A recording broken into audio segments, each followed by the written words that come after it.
to Savepoint. We're a video game talk show on the internet. We talk about the happenings and the latest news. And whatever you suggest to us in the comments, if you so please. My name is Ryan. I'm Nick. And what's been going on? We got a new game coming out. Yeah, February 14th, For Honored. Yeah, just in time for Valentine's Day. Would you say asymmetrical team blaze? So it's a third-person action adventure game. Yeah, it is kind of like a melee-based, somewhat not really hack and slash, more like a third-person, I guess. Somewhat like an arena battle, or it's something that, like in the lane of like maybe Overwatch, or maybe similar to like Nosgoth if you played that as well.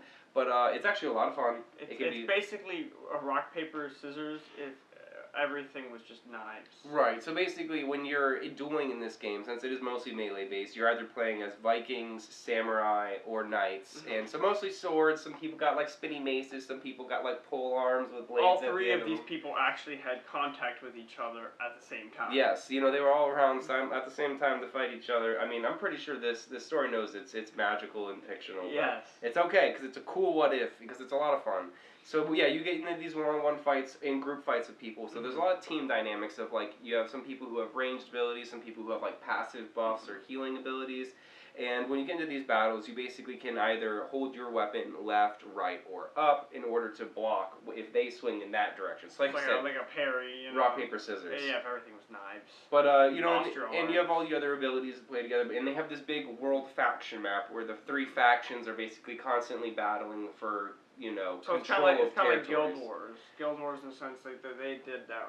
They started that with a lot of the and the same thing that World of Warcraft did when they had like with Wrath of the Lich King, I think, when they started in the battlegrounds where like one faction basically would have dominance in one area of the battlegrounds. Yeah. I mean, they did that with Winter's Grasp and all that stuff. Yeah. So yeah, For Honor is pretty fun. Seems pretty cool.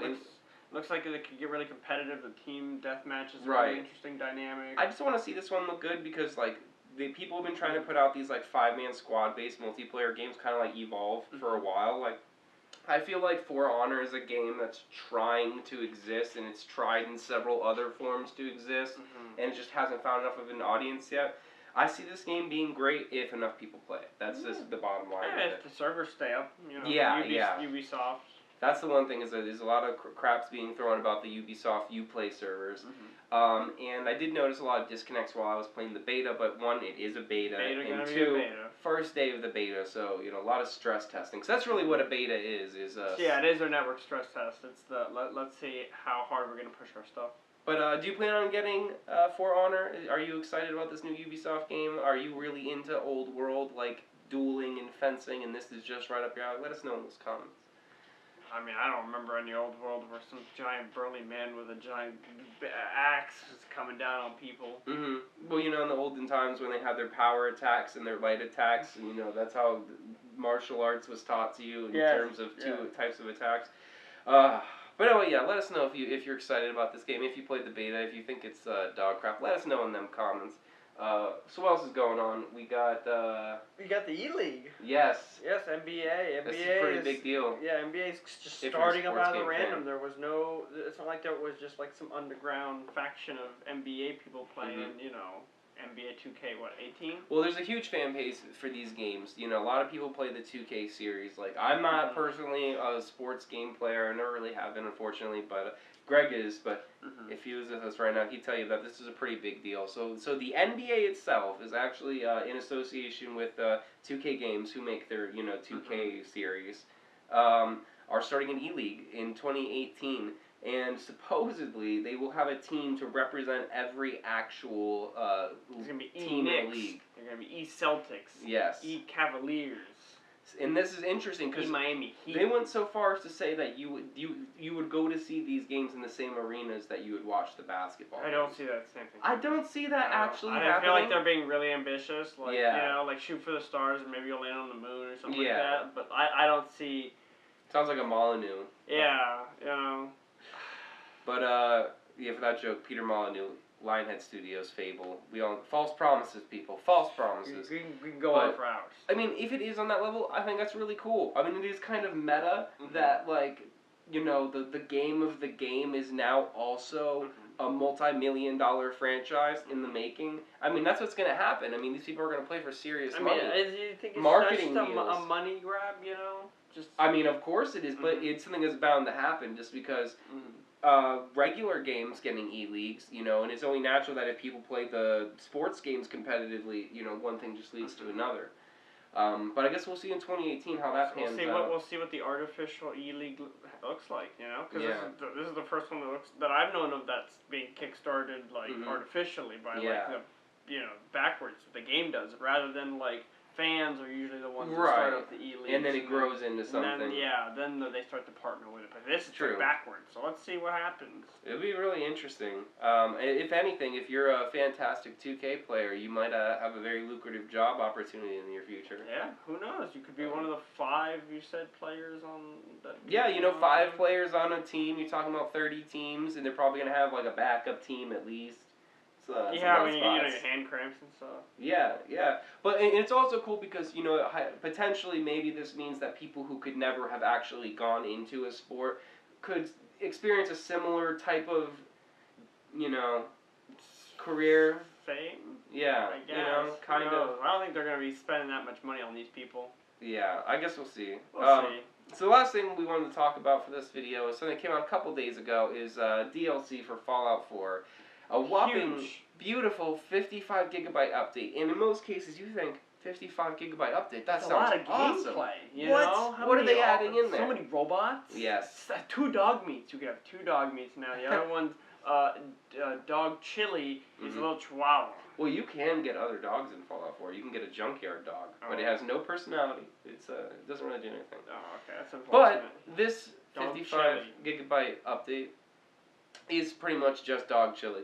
It is texture packs, it is HD, it makes the game look a lot more beautiful. And here's what happened, is it came out, a lot of people had that knee-jerk reaction of, oh my god, it's a 55, I heard 58 gig originally update. It's Rage all over again, if you don't know. Yes, remember that. Tell us the story of Rage. Alright, so Rage is basically this sort of Mad Max wannabe game. I mean, it was in that same kind of period. Post-apocalyptic. Post-apocalyptic, you know, Australian atmosphere, or, you know, like the world's just gone to shit, and you just kind of wake up, you're like, what the hell's going on? And it was beautiful. The game looked great. It had some really cool mechanics. You could like make these boomerangs that you threw at people, and their heads would come flying off and stuff like that. Like the game was fun. Like I had a lot of fun playing through it, but like it was just over quick. It was like a roller coaster. So like short game. 4 hours.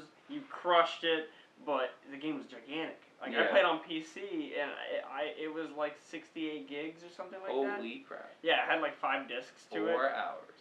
And yeah, it was a big game for how. And I'm sure it was a beautiful game, great looking game. Beautiful, yeah. But the thing is, alright, if you have a decent, you know, computer setup, if you have a good computer setup, you probably have a decent amount of storage on there. But if you're somebody like me, where I have like a 300 gigabytes to work with, a 50 gigabyte update isn't actually, you know, no big deal. That's like me having to uninstall something else. And you know what the kicker was that they had a lot of problems on launch, so I had to uninstall and reinstall it like 3 times before I could get it to work. Oh, what, Rage? Yeah, so, you know, imagine uninstalling that and then reinstalling it. And anyone who lives somewhere where they have metered connections and they have to pay for I think I had the discs. I had the discs for this. I was working at GameStop at the time. Yes. I had access to that shit.